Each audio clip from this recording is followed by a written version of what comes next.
Staying chilly for the week, watching a nor'easter for the weekend. It's meteorologist Joe Martucci here, and we did something today we have not done since March 2nd, even be average for this time of the year.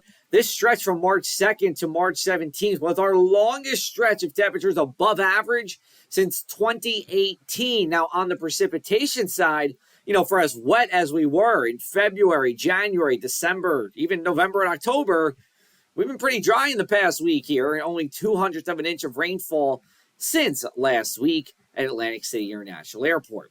Looking at our pattern aloft tells us the cues on why we're going to be chilly this week. We got these low pressure systems to move through Canada into New England, and around this counterclockwise spinning low pressure system comes cold air. So we see it today into our Tuesday, and then we reinforce it as we go into Thursday and Friday, which will be even chillier here. Temperatures about 7 degrees below average. But then we get to the weekend, and we have a high pressure system that will be in the middle of the Atlantic Ocean. That allows for a low pressure system to form off the South Carolina coast. The question then becomes, what path does it take? Does it go due north, or does it curl to the east? Now, we have a full video on this on our website, pressofac.com/weather, that you can check out.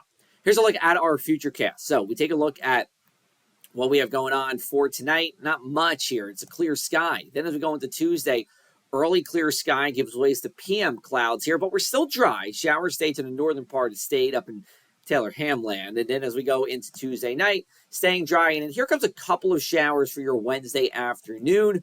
I think at most it rains for a half hour, but still just generally a mix of sun and clouds as we go into our Wednesday afternoon, and then we're dry for the rest of the week afterwards. Here's a look at our forecast temps in white, wind chills in blue. You're going to see that difference between the white and the blue numbers here. About 10-degree difference or so Tuesday morning. Now, these air temperatures are seasonable for this time of the year, but when you factor in the gusty winds, it's going to be chilly. And wind chills on Tuesday stay below 32 until about 9 a.m. or so, and wind chills stay in the 30s all day long as we go into Tuesday. Now, we go into Wednesday. It's generally a milder day. High temperatures getting to around 50 degrees, relatively seasonable. But here comes that cold again, sweeping in from the northwest, and coming into Thursday morning, wind chills back in the 20s, and they should be colder than where we'll be on Tuesday. Here's a look at those gusts.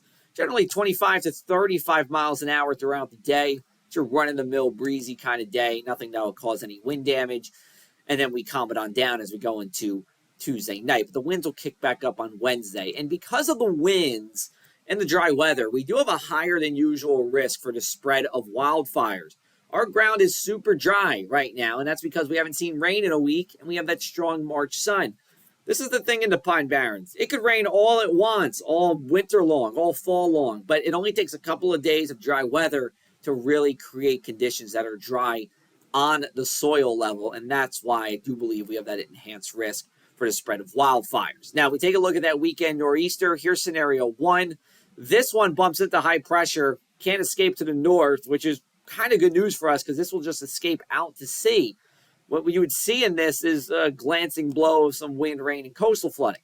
Scenario two has that high pressure a little bit further to the east. That allows this low pressure system to escape north as the high pressure moves away. And for us, it's rain, but in northern New England, they have a snowstorm on our hands.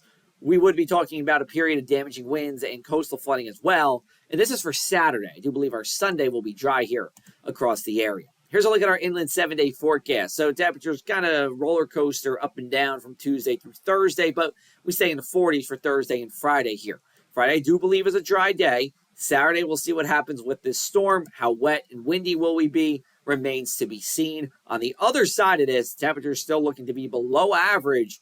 And for as above average as the first half of the month was, we look to be the opposite as we go into the second half of March.